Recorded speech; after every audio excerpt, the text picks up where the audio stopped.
krik aj urážky. Zamestnankyňa jednej zo špeciálnych škôl v Nitre sa údajne neprimerane správala k deťom. Ide o žiakov trpiacich autizmom. Škola situáciu zachytenú na zvukovej nahrávke vysvetlila a označila ju za ojedinelú. Vec prešetruje polícia aj školská inšpekcia.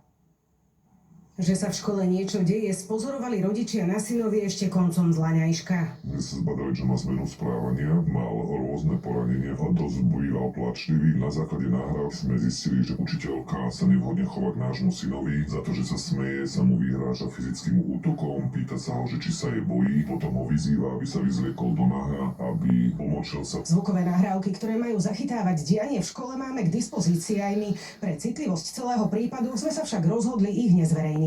Škola tvrdí, že nahrávky vznikli nelegálne bez súhlasu nahrávaných osôb, a to v situácii, keď učiteľku jedno z detí zranilo. Pani učiteľka priznala, že nahrávka zachytáva jej hlas práve pri tejto situácii a priznala aj to, že použila nevhodné slová pri prekonávaní šoku z fyzického ataku jedného zo žiakov a vyjadrila nad takýmto správaním svoju úprimnú ľútosť. Rozhodne však poprela, že by kedykoľvek a akýmkoľvek spôsobom deti týrala alebo im inak ubližovala. Situáciou sa na podnet rodiča už zaoberá aj nitrianska polícia a prokuratúra. Okresná prokuratúra eviduje 2 trestné oznámenia pre podozrenie zo zločinu týrania blízkej a zverenej osoby.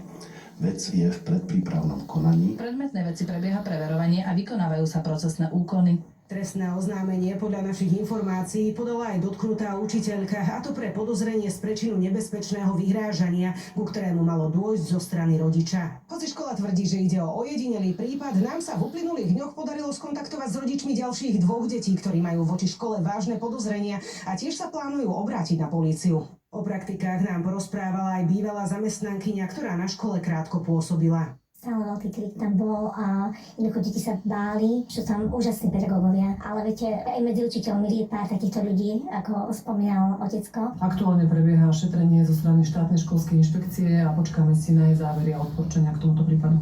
Situáciu budeme naďalej sledovať. Jana Obrancová, Slovenská televízia.